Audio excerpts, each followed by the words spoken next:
மிதுன ராசி அன்பர்களே, மிதுன ராசியை பொறுத்த வரைக்கும் சார், எல்லா ராசிகளை விட குடும்பத்திற்காகவும் வாழ்க்கையில் முன்னேறுவதற்காகவும் அதிகமாக போராடக்கூடியவர்கள் இந்த மிதுன ராசிக்காரர்கள். சார் என்ன சார் போராட்டம்? மற்ற ராசிக்காரர்களை விடவா சார் போராடுறோம்? ஆனால் இருந்தாலும் நீங்கள் சொல்கிறதெல்லாம் உண்மைதான், போராட்டங்கள்லாம் இருந்திருக்கு. ஆனால் அந்த போராட்டத்துக்கு ஏதோ ஒரு வெற்றின்னு ஒன்று இருக்கு நம்மள. அந்த வெற்றி வந்து இன்னும் பார்க்கவே இல்லையே சார் அப்படிங்கிறவங்க, இனி வரக்கூடிய காலங்களில் வெற்றியை நீங்கள் கட்டாயம் காண்பீர்கள். சார் இதில் என்ன சார் வெற்றி? வாழ்க்கையில் கடன் இல்லாமல் வாழ்க்கை, மகிழ்ச்சியான ஒரு வாழ்க்கை, நோய் நொடி இல்லாத நீண்ட ஆயுளோட வாழ்க்கை தானே சார் வேணும். குடும்ப வம்சாவளியாக வளர்ந்து வரணும், எந்த பிரச்சனையும் இல்லாமல் வரணும், இதுதானே சார் எல்லாரும் நினைப்பாங்க. இது கட்டாயம் நடக்கும் சார். மிதுன ராசியை பொறுத்த வரைக்கும் சில கஷ்டங்களை முன்னாடி அனுபவிச்சிங்க, இல்லைன்னு சொல்லலை. வாழ்க்கையில் பலரும் தாங்க முடியாத கஷ்டங்கள்லாம் நீங்கள் அனுபவிச்சிங்க. ஒரு சிலர்லாம் சொல்லுவாங்க, இந்த மிதுன ராசிக்காரர்கள் இது உண்மை அப்படின்னா மறக்காம கமெண்ட் செக்ஷனில் பதிவிடுங்க. பிறந்ததுலேருந்து கஷ்டத்தை மட்டும் தான் சார் அதிகமாக பார்த்துருக்கோம். என்ன ஏதுன்னே தெரியாமல், எதை அப்படி சால்வ் பண்ணுறதுனே தெரியாமல் ஒரு குழந்தை மாதிரியே எங்களை மூவ் பண்ணிட்டாங்க. பெற்றவங்களாக இருக்கட்டும், திருமணத்திற்கு பிறகுமா இருக்கட்டும், இதை செய்யலாம் அப்படின்னு எங்களோட விருப்பத்துக்கு செய்ய முடியலையே சார். என்ன இருந்தாலும் ஒரு கஷ்டம் அப்படின்னு வரும்போது அதுக்கு ஒரு முடிவுன்னு இருக்குமே, அந்த மாதிரி முடிவுகள் என்ன நாங்கள் எதுவுமே பார்க்கலையே சார் அப்படிங்கிறவங்க, இனி வரக்கூடிய காலகட்டங்களில் என்ன செய்தால் உங்கள் பிரச்சனை தீரும் அப்படிங்கிறதா இந்த வீடியோ. சார் நிறைய பேர் கேட்டுட்டு இருந்த ஒரே கேள்வி, சார் கொஞ்சம் நல்லா போயிட்டு இருந்துச்சு, நடுவில் ஒரு சின்ன ஸ்ட்ரகிள் வந்துச்சு, அந்த ஸ்ட்ரகிளுக்கு அப்புறம் ரொம்பவே கொஞ்சம் வாழ்க்கையில் மாற்றம் தெரியுது. ஒரு சிலருக்கு அது பாசிட்டிவாக போய் முடிஞ்சிருக்குன்னு சொல்லியிருக்காங்க மிதுன ராசிக்காரர்களே. ஒரு சிலருக்கு வந்து பார்த்திங்கன்னா அது ரொம்ப கஷ்டத்தை கொடுத்துருக்கு. அந்த கஷ்டத்துலேருந்து எப்படி மீள்றது? இந்த வீடியோவை முழுமையாக பாருங்கள். இந்த வீடியோவில் உங்களுக்கு பணம் சம்மந்த மாதிரி நீங்கள் அதிகமாக செலவு பண்ணுற மாதிரி எந்த ஒரு பரிகாரம் சொல்ல போகிறதில்ல. இது காலங்களை பொறுத்தவரை காலத்திற்கு தகுந்தாற் போல் நீங்கள் மூவ் பண்ணீங்க அப்படின்னா அந்த கஷ்டம் அப்படிங்கிறத நீங்கள் தாங்கியிருக்கீங்க, அது பெரிய கஷ்டமாக வராது. ஒரு எக்ஸாம்பிளுக்கு சொல்கிறோம் அப்படின்னா, தலைக்கு வந்தது தலைப்பாகையோடு போச்சும்பாங்க பார்த்தீங்களா, அந்த மாதிரி உங்களுக்கு வர வேண்டிய கஷ்டங்கள் வந்து உங்களோட உயிரையோ உடலையோ உடமையோ உங்களோட குடும்பத்தையோ தொடாமல் தூரமாக விலகி போயிடும். ஸோ அந்த மாதிரி சில விஷயங்களுக்கான பரிகாரங்கள் நான் சொல்கிறேன், நீங்கள் அதை வீட்டிலேயே எளிமையாகவும் பண்ணிடலாம். சரி சார், இந்த மிதுன ராசிக்காரர்கள், மிதுன ராசி பொறுத்த வரைக்கும் குலதெய்வத்தினுடைய அருள் பெற்ற ராசி. இந்த ராசிக்காரர்கள் நீங்கள் குலதெய்வத்தை போய் நேர்லேயே கும்பிடல அப்படின்னாலும் உங்களுக்கு ஆட்டோமேட்டிக்காக குலதெய்வம் வந்து எப்பயுமே துணை இருக்கும். பூர்வ ஜென்ம புண்ணியம் அப்படின்னு ஒன்று இருக்கும், அந்த புண்ணியம் வந்து உங்களுக்கு அதிகமாகவே இருக்கும். நீங்கள் நிறைய இடத்துல நோட் பண்ணி பார்த்துருந்தீங்க அப்படின்னா தெரிஞ்சிருக்கும். ஏதோ ஒரு வகையில் நீங்கள் அடுத்து என்ன செய்யணுமோ, இல்லை உங்களுக்கு ஏதாவது ஒரு தீமைகளோ ஏதோ ஒன்று நடக்கும் அப்படிங்கிற பட்சத்தில், ஒரு நன்மையோ உங்களுக்கு நடக்குது அப்படிங்கிற பட்சத்தில், இல்லை ஏதோ ஒரு இன்டிமேஷன் வந்து உங்களுக்கு முன்னாடியே உங்களுக்கு அறிகுறியாக காட்டும். இது உங்களுடைய குலதெய்வத்தினுடைய அறிகுறி. இது நிறைய பேர் சொல்லியிருப்பாங்க, எப்படா சரியான லக்கடா உனக்கு அப்படின்னு ஒரு சிலர் சொல்லியிருப்பாங்க, எப்படியோ தப்பிச்சுக்கிட்டடா அப்படிங்கிற ஒரு சிலர் சொல்லியிருப்பாங்க. இந்த வார்த்தையை நீங்கள் கண்டிப்பாக உங்களோட லைஃப்பில் கேட்டிருப்பீங்க. இப்படி நடந்திருந்தால் இது மறக்காமல் கமெண்ட் செக்ஷனில் உண்மையாக பொய்யான்னு சொல்லுங்கள். அப்படி நடக்கலை அப்படின்னாலும் உங்களுடைய எல்லை மீறிய சில பிரச்சனைகள் நீங்கள் வந்து சில இழப்புகளை பக்கமாக சந்திச்சிருப்பீங்க. அந்த இழப்புகள் வந்து உங்களுடைய காலத்தின் கட்டாயம், அது எந்த இது பண்ணாலும் அதை சரி பண்ணியிருக்க முடியாது. இருந்தாலும் எவ்வளோ பெரிய பிரச்சனைகளை கூட அதை எப்படா சரி பண்ணுறது அப்படின்னு நீங்கள் வந்து தவிச்சு நிற்கும் போது ஏதோ ஒரு வகையில் வந்து உங்களை காப்பாற்றிட்டு இருக்கோம். நீங்களே யோசிப்பீங்க, சார் இதிலேருந்து எப்படி வெளியே வந்தனே தெரில, எனக்கே தெரில சார், ஆனால் தப்பிச்சு வந்துடும் அப்படின்னு யோசிக்கிற அளவுக்குலாம் அவங்களை வந்து யோசிச்சு வச்சுப்பாங்க. அது நீங்களே வெளியே வரல, கடவுள்னால வெளியே வந்தீங்க. ஸோ அதான் ஒரு மிகப்பெரிய விஷயம். சார் நிறைய பேர் தனிப்படையான ஜோதிடம் பார்க்கணும் அப்போ ஆசைப்படுறீங்க. நிறைய பேர் கேட்டிருந்தீங்க, ஏதாவது இதில் சந்தேகம் இருக்குது, ஃபோன் மூலமாகவே நாங்கள் வந்து பேசி தீர்த்து முடியுமா. கீழே ஃபோன் நம்பர் கொடுத்துருக்கோம், பிரபல ஜோதிட நம்பர் தான் கொடுத்துருக்கேன். உங்களுக்கு எந்த வகையான சந்தேகமாக இருந்தாலும் சரி. நிறைய பேர் இந்த காதல் பிரச்சனை, திருமண பிரச்சனை, குழந்தை பிரச்சனை, நிறைய பேர் ஒருத்தர் மேலே குடும்பத்தில் நிறைய பிரச்சனைகள் வருது, இங்கே வந்து அன்பு இல்லாமல் இருக்காங்க அப்படிங்கிறாங்க. நிறைய வகையான பிரச்சனைகள், இந்த பிரச்சனைகள் எல்லாமே சொல்யூஷனாக ஃபோன் மூலமாகவே உங்களுடைய குறைகள் எல்லாத்தையுமே வந்து தீர்த்து, உங்களுடைய பிறந்த ஊர், பிறந்த நேரம், பிறந்த தேதி இது மட்டும் இருந்தால் போதுங்க. நீங்கள் என்ன நினைக்கிறீங்களோ அதை நடக்க வைக்கிற அளவுக்கு இந்த பிரபலமான ஜோதிடர் உங்களுக்கு எல்லா வகையான விஷயங்களும் செய்து கொடுப்பார். அவரோட நம்பர் நான் கீழே கொடுத்துருக்கேன். ஃபேஸ்புக்கில் பார்க்குறீங்கன்னா ஸ்க்ரீனில் ஓடிட்டுருக்கோம், யூடியூப்பில் பார்க்குறீங்கன்னா டிஸ்கிரிப்ஷனில் இருக்கும். கண்டிப்பாக ஃபோன் பண்ணி உங்களுக்கு எந்த வகையான கேள்வியாக இருந்தாலும் சரி, இப்போ நான் சொன்ன விஷயங்கள் உங்களோட லைஃப்பில் நடக்குமா நடக்காதா அப்படிங்கிறது தனிப்படையான ஜோதிடம் மூலமாகவே பார்த்து நீங்கள் தெரிஞ்சுக்கலாம், ஃபோன் மூலமாகவே தெரிஞ்சுக்கலாம். சரி சார், இதெல்லாம் ஓகே. இந்த மிதுன ராசிக்காரர்களுக்கு குலதெய்வத்தினுடைய அருள் கிடைக்கும் அப்படின்னு சொன்னீங்க. அப்படி ஒன்றும் தெரியலையே சார் அப்படிங்கிறவங்க ஒரு பட்சம். இன்னொருத்தர் ஆமாம் சார் நீங்கள் சொன்ன மாதிரி இன்டிமேஷன் கிடைக்குது அப்படிங்கிறது ஒரு பட்சம். இந்த ரெண்டு பட்சத்துலேயும் எங்களுக்கு ஒரு முக்கியமான ஒரு விஷயம் ஒன்று இருக்குதுங்க. என்ன தெரியுமா? இவங்களுக்கு எந்த அளவுக்கு பூர்வ ஜென்ம புண்ணியம் இருக்குதோ பூர்வ ஜென்மத்தினுடைய தொடர்பும் அதிகமாகவே இருக்கும். பூர்வ ஜென்மத்தினுடைய தொடர்பு மட்டும் கிடையாது, உங்களுடைய முன்னோர்களுடைய பாவமோ புண்ணியமோ உங்களுக்கு வந்து அதிகமாகவே வேலை செய்யும். இது உண்மை அப்படின்னா கமெண்ட் செக்ஷனில் பற்றி விடுங்க. எந்த இடத்துல போய் ஜோசியம் பார்த்துருந்தீங்க அப்படின்னாலும் கண்டிப்பாக சார் உங்களோட முன்னோரோட ஒரு இது இருக்குது, ஒரு பிரச்சனை இருக்குது, சின்ன சின்ன சாபங்கள் இருக்குது, அந்த மாதிரி ஏதாவது நீங்கள் எங்கே போய் சாமி கேட்டீங்க அப்படின்னாலும் அது மாதிரி சொல்லியிருப்பாங்க. இந்த மிதுன ராசிக்கு இது அதிகமாகவே பொருந்தும். ஏன்னா அந்த ராசியின்பால் அவங்களுடைய கட்டத்தின்பால் இது அதிகமாகவே பொருந்தும்.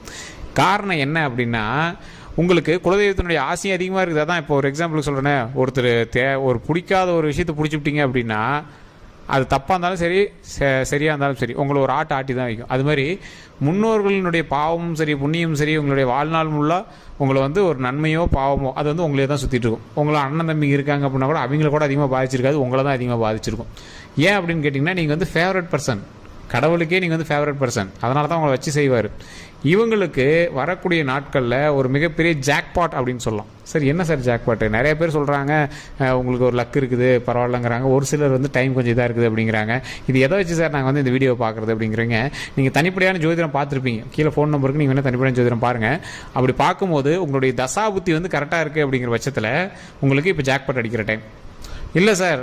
ஒரே ஒரு கிரக மாற்றத்தின் மூலமாக உங்களுடைய பார்வை வந்து வேறு கோணலில் திரும்பிச்சு அப்படின்னா, கிரகத்தினுடைய பார்வை வேறு கோணலில் திரும்பிச்சு அப்படின்னா, இப்போ உங்களுக்கு ஜாக்கிரதையாக இருக்க வேண்டிய நேரம். இந்த ரெண்டுமே இந்த மிதுன ராசிக்காரர்களுக்கு பார்த்துருக்கணும். ஏன் சார் இது ஒரே ராசி தான், ஏன் இப்படி வேரியேஷன் கேட்டது? ராசி ஒன்று தான், உங்களுக்கு லக்கினம் வேறு, நட்சத்திரம் வேறு, தசாபுத்தி வேறு, நீங்கள் இருக்கக்கூடிய லொக்கேஷன் வேறு, அதே மாதிரி உங்கள் கூட பிரயாணிக்கக்கூடிய மற்ற ராசிகள் வேறு. இப்போ நீங்கள் தந்தையாக இருப்பீங்க, உங்களுக்கு மிதுன ராசியாக இருக்கும், உங்களுடைய மகன் இருப்பான், அவனுக்கு ஒரு குறிப்பிட்ட ராசியாக இருக்கும். ஸோ அந்த ராசியின் பால் உங்களுக்கு அதுக்கு தகுந்த மாதிரி நடக்கும்ல. ஸோ அப்போ நீங்கள் ஜாக்கிரதையாக இருக்கணும் அப்படிங்கிறது ஒரு பக்கம் இருக்குது. மிதுன ராசிக்கு ஜாக்பாட் அடிக்குது. ஜாக்பாட் அடிக்கும்போது கூட இருக்கிற ராசியும் ஓரளவு கொஞ்சம் கோஆப்ரேட் பண்ணுது, இருக்கக்கூடிய லொக்கேஷனும் கோஆப்ரேட் பண்ணுது, உங்களுடைய தசாபத்தியும் கோஆப்ரேட் பண்ணுது. அப்போ நீங்கள் எடுக்கக்கூடிய எல்லா காரியங்களும் வெற்றி. ஸோ இதுதான் வந்து அதோட லாஜிக்குங்க. மிதுன ராசிக்கு 2 வகையான விஷயங்கள் இப்போ நடந்துட்டு. அதுக்கு தான் நான் கீழே வந்து ஃபோன் நம்பரே கொடுத்தேன். ஏன்னா தனிப்படையாக நீங்கள் வந்து கிளியர் கட்டாக வந்து இதுதான் சார் அடுத்து நடக்க போகுது அப்படின்னு தெரிஞ்சுக்கிறதுக்கு தசாபுத்தியும் இது இருந்தால் போதும், டக்குன்னு சொல்லிடலாம். ஒரே ஒரு ஸ்டெப்பு தான், டக்குன்னு உங்களை வந்து ஈஸியாக சொல்லிடலாம். சரி சார், இந்த மிதுன ராசியை பொறுத்த வரைக்கும் இப்போ அப்படி ஒருவேளை உங்களுக்கு வந்து இல்லை ஜாக்பாட்டும் அடிக்கணும், இல்லை ஏதாவது பிரச்சனையாக இருக்குது அப்படின்னாலும் அதில் வந்து சால்வ் ஆகணும் அப்படின்னா, உங்களுக்கு ஒரே ஒரு வகையான பரிகாரம் இருக்குதுங்க. அந்த ஜாக்பாட் அடிக்கிறதுக்கு நீங்கள் வணங்க வேண்டிய முக்கியமான தெய்வம் ராஜகுபேரர். சார் ராஜகுபேரர்னு யார் சார்? ராஜகுபேரன் தெரியும், குபேரன் பொம்மை எல்லாம் பார்த்துருக்கேன், குபேரன் தெரியும். ராஜகுபேரர் யார்? ராஜகுபேரர் அப்படிங்கிறவர் திருப்பதி ஏழுமலையானுக்கே வந்து கடன் தந்தவர்.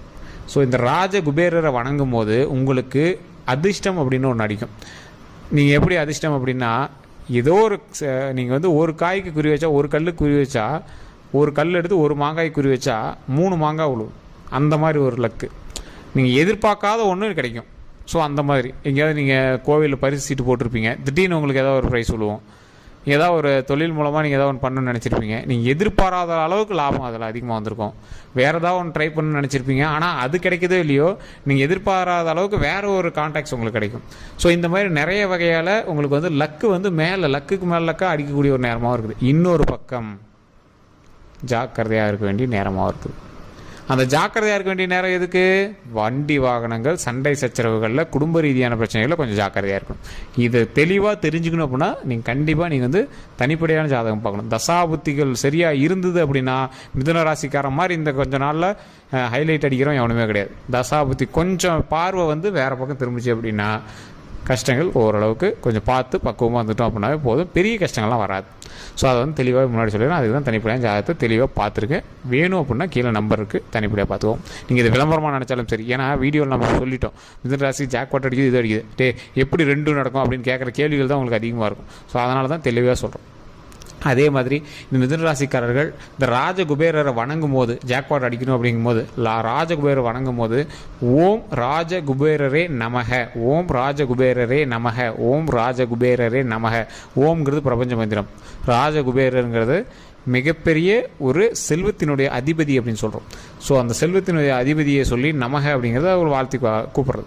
ஸோ இப்படி கூப்பிட்டு உங்களுக்கு என்ன தேவை, இந்த ஒரு விஷயத்தை நான் செய்ய போகிறேன், ஒரு தொழில் தொடங்க போகிறேன், அந்த தொழிலில் எனக்கு அதிக லாபம் வரணும் அப்படின்னு நீங்கள் வந்து வணங்கணும். ஸோ இதன் மூலமாக பல நன்மைகள் கிடைக்கிறது வாய்ப்புகள் இருக்குது.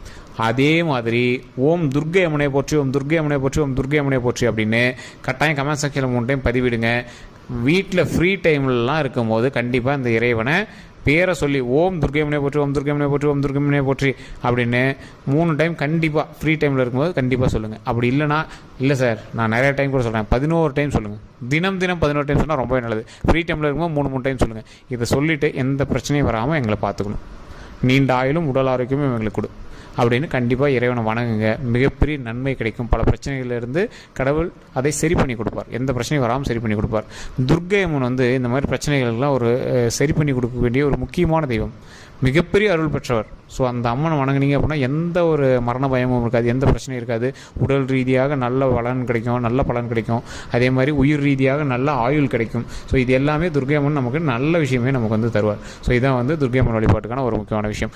இது இரண்டையும் செய்து கண்டிப்பாக நீங்கள் துர்க்கை அம்மன் கோயிலுக்கு போய் பார்த்தீங்க அப்படின்னா ஒரு நெய் விளக்கு போட்டுருங்க. 2 நெய் விளக்கு பற்ற வச்சு அந்த அம்மன்கிட்ட வேண்டி எந்த பிரச்சனையும் வராமல் நல்லபடியாக பார்த்துக்கொண்டு வேண்டிட்டு வரணும். ஸோ இதை வந்து மிகப்பெரிய நன்மை தரக்கூடிய ஒரு மிகப்பெரிய பிரபஞ்ச மந்திரம் அப்படின்னு சொல்லலாம். இந்த விஷயத்தை பண்ணி பாருங்கள். இப்போ நான் சொன்னதெல்லாம் உங்களுக்கு நடந்தது அப்படின்னா அடுத்த வீடியோவில் நீங்கள் வந்து கண்டிப்பாக 12 நாட்களில் இந்த விஷயங்கள்லாம் கொஞ்சம் பார்த்துருந்தீங்க அப்படின்னா அடுத்த 12 நாட்கள் கழித்து உங்களுக்கே ஒரு வித்தியாசம் தெரிய ஆரம்பிக்கும் உங்கள் லைஃப்பில். சார் கண்டிப்பாக ஒரு மாற்றங்கள் தெரிஞ்சுது, நல்ல ஒரு முன்னேற்றம் தெரிஞ்சுது அப்படின்னு நீங்கள் சொல்லுவீங்க. அதை அடுத்த வீடியோவில் வந்து கமெண்ட் செக்ஷனில் மறக்காம பதிவு விடுவீங்க. சரி சார், வேறு ஏதாவது சந்தேகங்கள் இருந்தால் கீழே கான்டாக்ட் நம்பர் கொடுத்துருக்கேன். ஜஸ்ட் ஃபோன் மூலமாக உங்களுடைய பிரச்சனைகளை சால்வ் பண்ணிக்கலாம். அதே மாதிரி வேறு ஏதாவது கருத்துக்கள் இருந்தாலும் மறக்காம கமெண்ட் செக்ஷனில் பதிவு விடுங்க. இந்த வீடியோ பிடிச்சா மறக்காம லைக் பண்ணுங்கள். ஃபேஸ்புக்கில் பார்த்துருக்கீங்க அப்படின்னா ஃபாலோ பண்ணிக்கோங்க. யூடியூப் பார்த்தீங்கன்னா சப்ஸ்கிரைப் பண்ணிட்டு பக்கத்தில் பெல் பட்டன் மறக்காம ப்ரெஸ் பண்ணிக்கோங்க. ஃபேஸ்புக்கில் பார்த்தீங்கன்னா ஃபோன் நம்பர் அதிலே கொடுத்துருப்போம் ஸ்க்ரீன்லேயே. யூடியூப்பில் பார்க்குறீங்க அப்படின்னா கீழே டிஸ்கிரிப்ஷனில் இருக்கும், ஜஸ்ட் கால் பண்ணி கேட்டு தெரிஞ்சுக்கோங்க. எல்லாருக்கும் நன்றி நண்பர்களே.